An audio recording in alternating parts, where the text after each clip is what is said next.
All right, let's dive into a cosmic cold case. We're going to investigate a really mysterious visitor to our solar system, an object that got everybody talking and had scientists considering some pretty wild possibilities. So, what was it? A regular old comet just from really far away, or something else? That was the big question that had astronomers and pretty much everyone else totally captivated when this thing first showed up. Its behavior was so strange that for a little while there, anything seemed possible. And wow, did it make an entrance. This thing was absolutely screaming through space at 58 kilometers per second. It was moving faster and acting weirder than anything we had ever tracked before. So, let's open up the case file, shall we? When astronomers first started gathering data, the early clues were just baffling, and they pointed towards some truly out-there theories. This was the first major red flag, a huge one actually. See, a comet's tail is supposed to be pushed away from the sun by the solar wind, but early pictures showed material from 3I Atlas streaming towards the sun. It was doing the exact opposite of what it was supposed to do. And then there was its flight path. It was lined up almost perfectly with the flat plane of our solar system's planets. The odds of that happening by chance? About 1 in 500.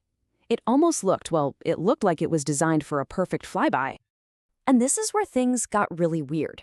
Its chemical signature. It was full of nickel, but had hardly any iron.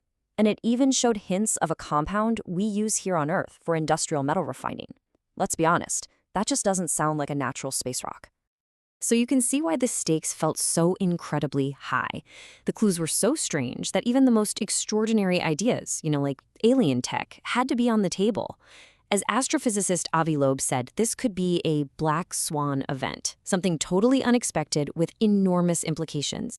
So how in the world do you investigate something that's millions of kilometers away, especially when all the clues seem to contradict each other?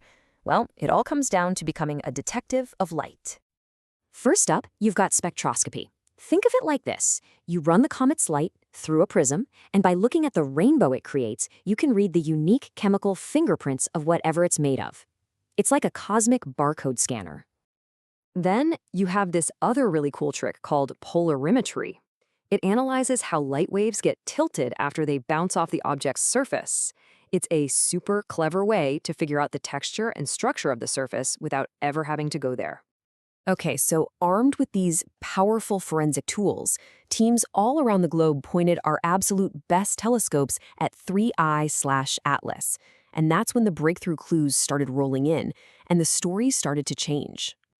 The first huge piece of the puzzle came from that light texture analysis, the polarimetry, and it gave us a result that absolutely no one was expecting. It really set this thing apart from, well, everything. Okay, check this out. That black line? That's our mystery object. And all those other colored lines? That's basically every other comet or asteroid we've ever measured. See how different it is? Its light signature was completely unique. It was in a class all by itself. But the real smoking gun, the evidence that cracked the case, came from our eyes in the sky. Space telescopes like the James Webb could get a perfect, clean read on its chemical makeup. And what they found? It changed everything. The data was crystal clear. The object was outgassing a ton of carbon dioxide.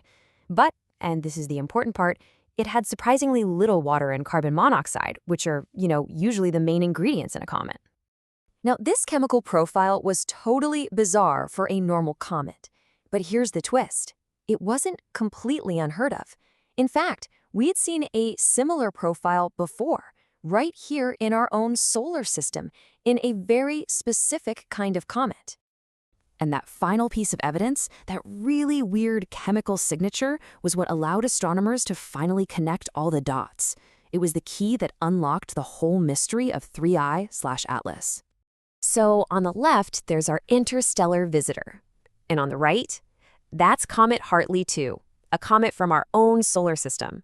It's what scientists call an evolved comet. Basically, it's an old-timer that's been around the sun so many times that it has baked off all its lighter ices, leaving it super rich in carbon dioxide. The similarities were just undeniable. So the verdict was in. The evidence points overwhelmingly to Three Eyes/Atlas being the same kind of thing. It's an old, evolved comet that already burned off its most volatile stuff during a long life around its own star, long before it got tossed out into deep space.